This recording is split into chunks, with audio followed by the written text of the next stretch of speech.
Greetings to all of you from my country, where it is almost 9 p.m. or 21 hours of the 1st of September, Sunday. This Sunday is also called the Teacher's Sunday in certain countries, including in my country. Even many and various churches invite teachers and educationists to deliver a sermon instead of the priests of those churches delivering sermons on this particular Sunday of the year. I personally want to thank first of all to all my teachers, both former and the current ones. Why I refer to the current ones, I will return in a moment. But returning to my former teachers, I sigh to admit that some, if not many of them, are no longer alive today. My very first teachers were my own parents, my mother, and also my father. Both of them died. My mother died as late as in the year 2016, whereas my father in the year 2011.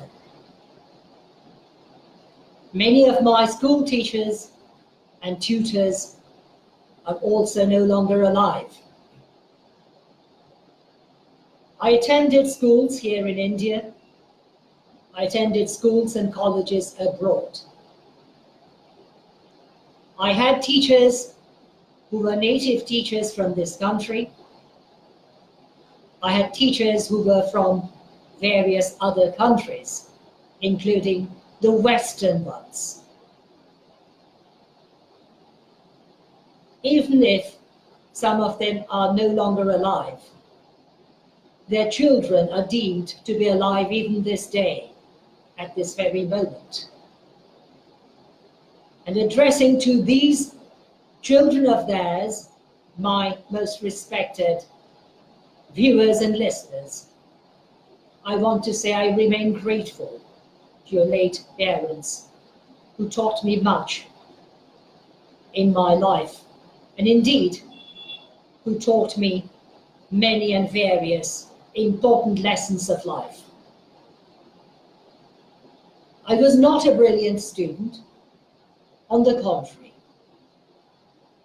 I was someone who was lagging behind my fellow pupils at schools. But I'm grateful to my Creator for taking the lead. This reminds me of a hilarious story said to me once by a professor of German, who was a professor of German at Cairo in Egypt. This is a joke. The joke went something like this, and those who are in command of German will probably understand me better than those who learned German perhaps as a remote language. Once a pupil, according to this joke, sat for his oral examination. His oral examination in German. And he was asked to put certain sentences in the past tense.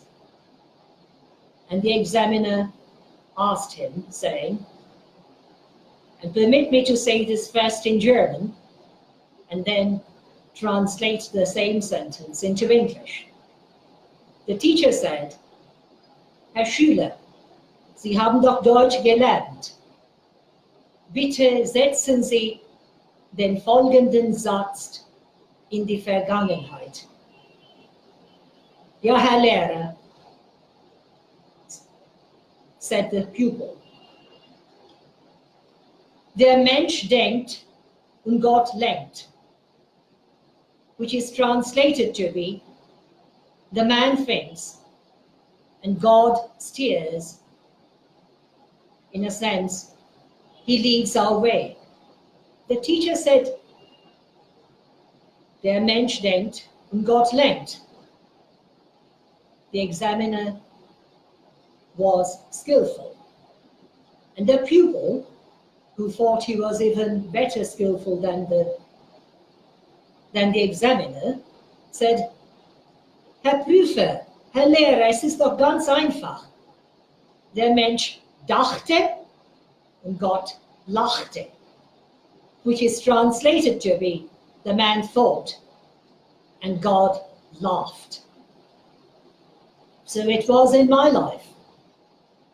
I was not able to please many of my former teachers, in whose view I was considerably hopeless. But again, returning to that particular joke, I'm grateful to my Creator, the Almighty, who took the lead, who steered my path, who drove me like a vehicle to learn various lessons of life.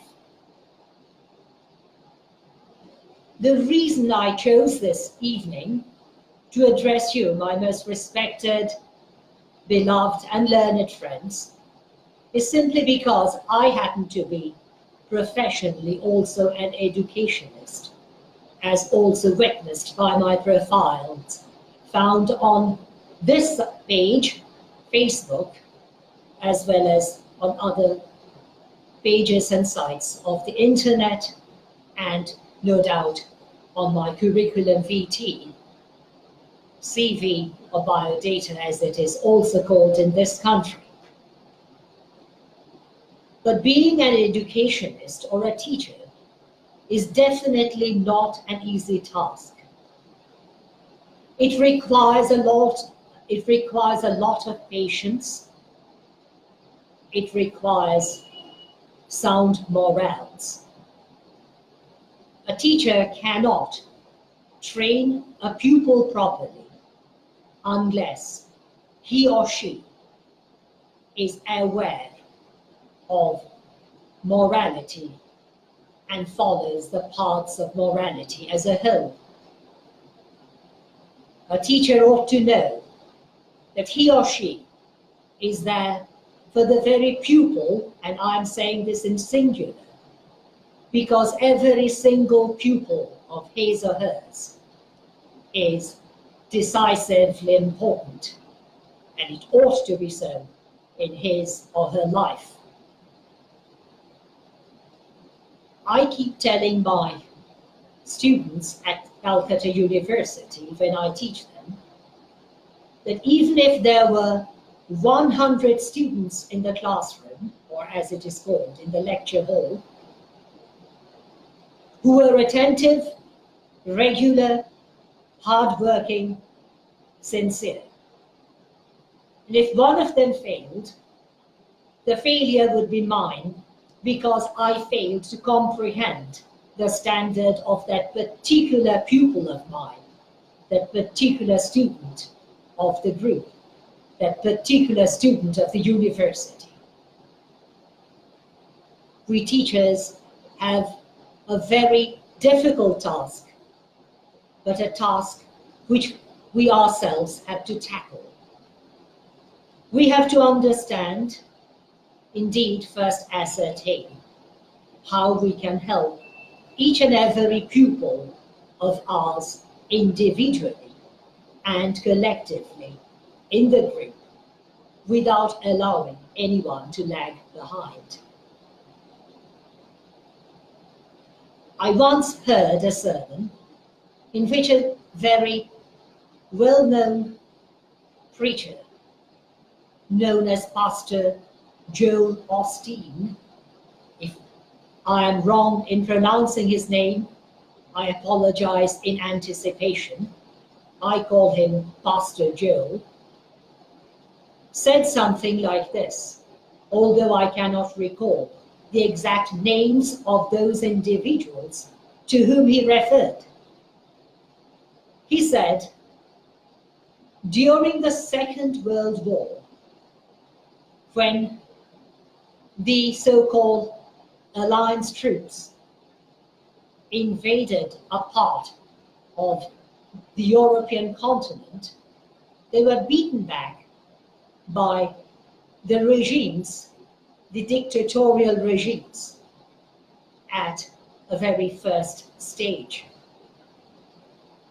Many of them, no doubt, had to pay dearly with their lives. They were pushed back, but one of those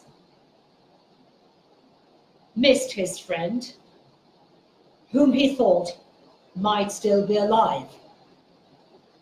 He asked for leave, saying, I believe it was the corporal or the sergeant who was in charge. He said, allow me to use the expression corporal.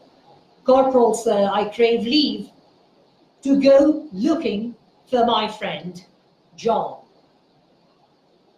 The corporal said, are you mad? Have you not seen what happened? How many of them were killed? Do you think that he is still alive? You must be round the bend. You must be out of your mind. But this junior soldier of his began insisting and continued insisting until the corporal was furious and said, go to hell, saying, in a sense, that I give you leave, but it is your responsibility. I take no responsibility for your life. About 2 hours later, this particular soldier returned carrying the dead body of his friend, John, whom I am naming. He might have had another name. The corporal said, look, I said to you, he would no longer be alive. You must be crazy to go looking for him. He said, no, corporal, sir. He was still alive when I found him. And he said to me, I knew that you would come looking for me. They were his very final words before he breathed his last breath. This is what I tell my pupils. We are in a group. We work together. We are not rivals of each other. Knowing everything in the world could not help a pupil if the teacher failed to come down to the stage of that particular pupil with whom he is dealing or she is dealing, whom he or she wants to teach, with whom he or she wants to share his or her experiences. Knowing everything in the world does not help the pupils or the students unless they are taught the very initial parts of life, which means humanity in its very initial stage. In the New Testament, we see that the Lord Jesus Christ is asked the question by a lawyer saying, what are the great commandments? And he replies by saying, how do you read? And the lawyer replies, hear, O Israel, the Lord thy God is one, and thou shalt love the Lord thy God with all thy heart, and with all thy mind, and with all thy soul, and with all thy strength. And the lawyer puzzles. And then the Lord Jesus Christ says, and what is the second one? The lawyer says, love your neighbor as yourself. And Jesus Christ replies, go and do likewise. In the sense, go and love the Lord your God with all your heart, mind, soul, and strength, which means obey all his commandments. And also love your neighbor as yourself, meaning dedicate yourself in service of others. The lawyer asks another question, saying, then who is my neighbor? And Jesus Christ, referring to the so-called Good Samaritan, says, a man was traveling from Jerusalem, as it is called in English, or Jerusalem perhaps in Hebrew, pardon my pronunciation if it is wrong, to Jericho or Jericho, perhaps in Hebrew, and he fell among thieves, who stripped him off his clothes, beat him and left him half dead, lying on the street. Then a rabbi or a scribe or a Levite goes by, ignores and disregards this victim. Thereafter, a scribe who is supposed to know the law, love your neighbor as yourself, even referred in the Torah or in the Old Testament of the Bible, disregards this victim. But a Samaritan who was thought to be an ignorant person, even an ignoramus by many learned individuals, comes to his aid. He pours oil and water into the wound of the victim,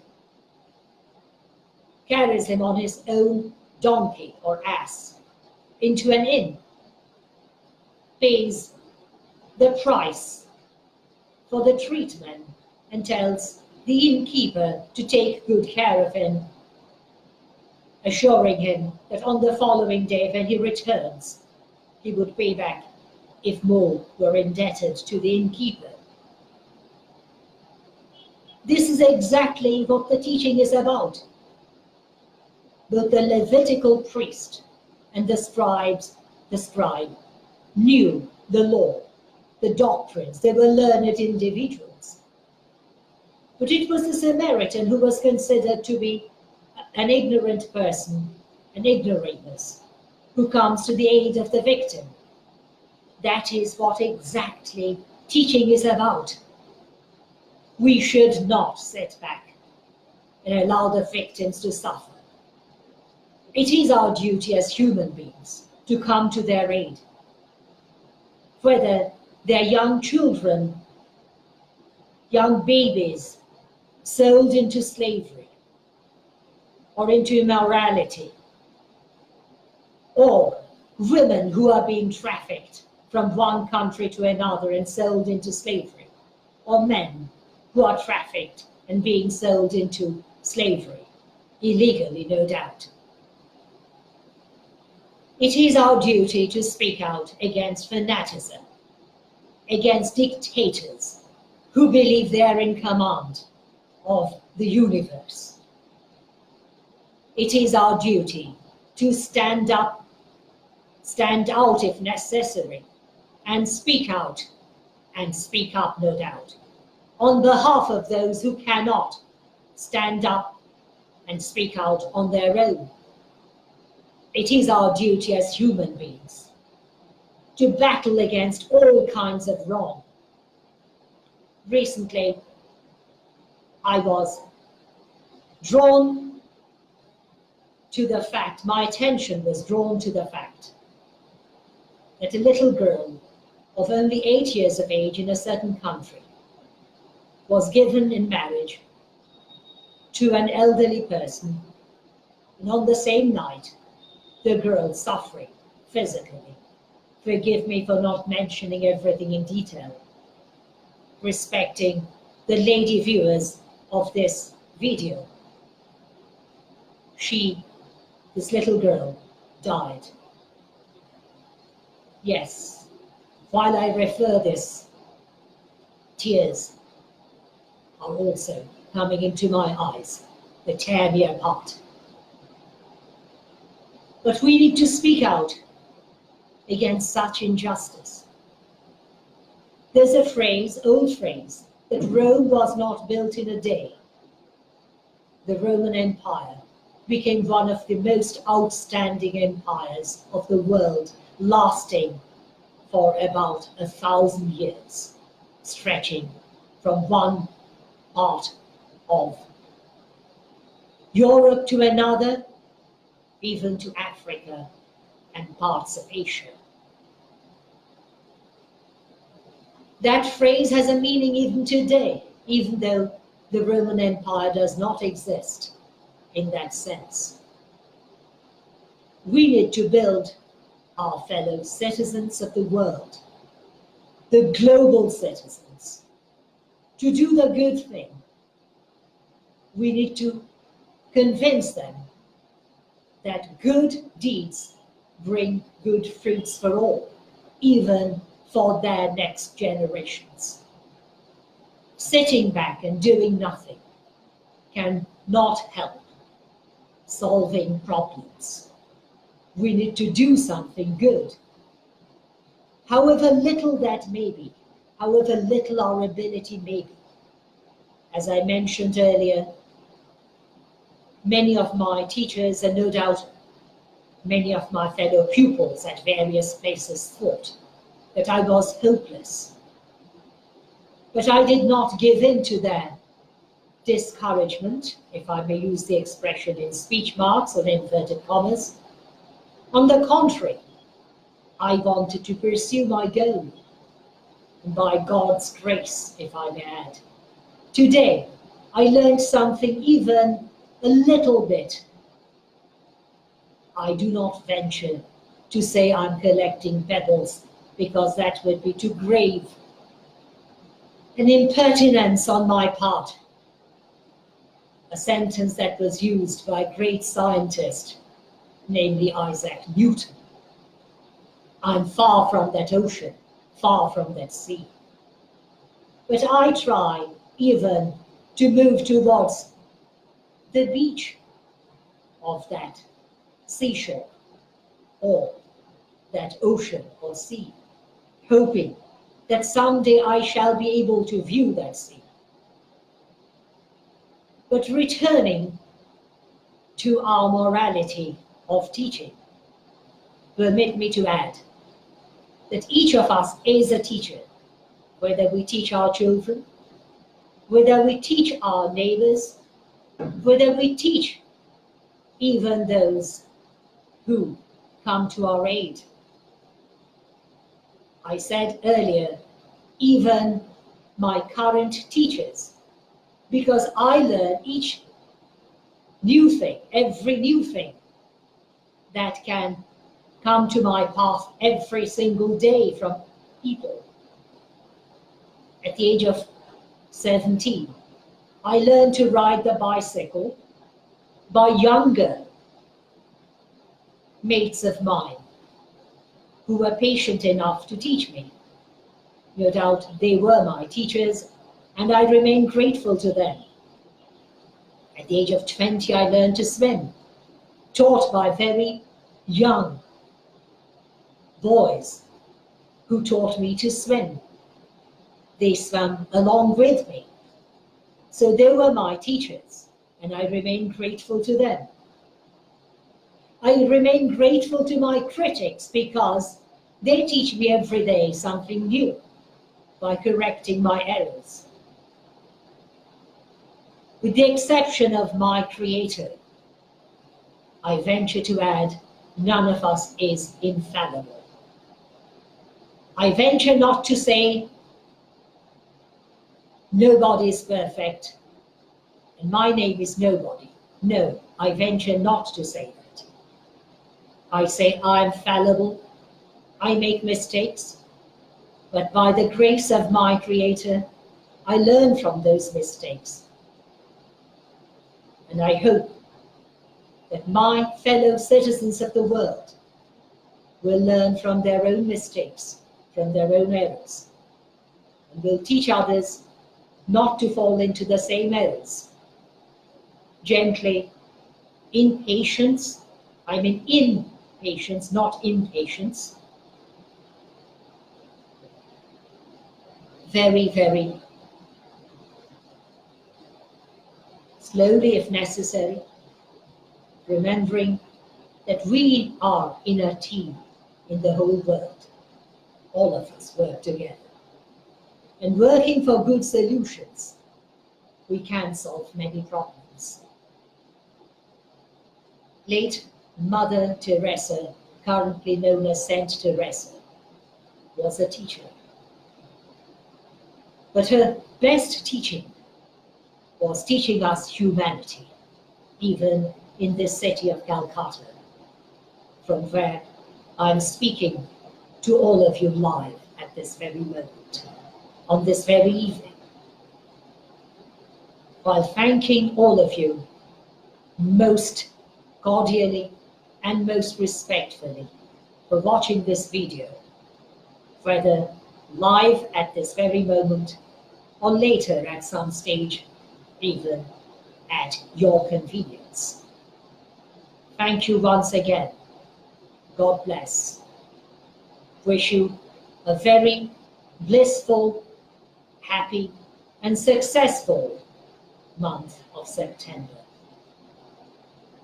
Good night from my country.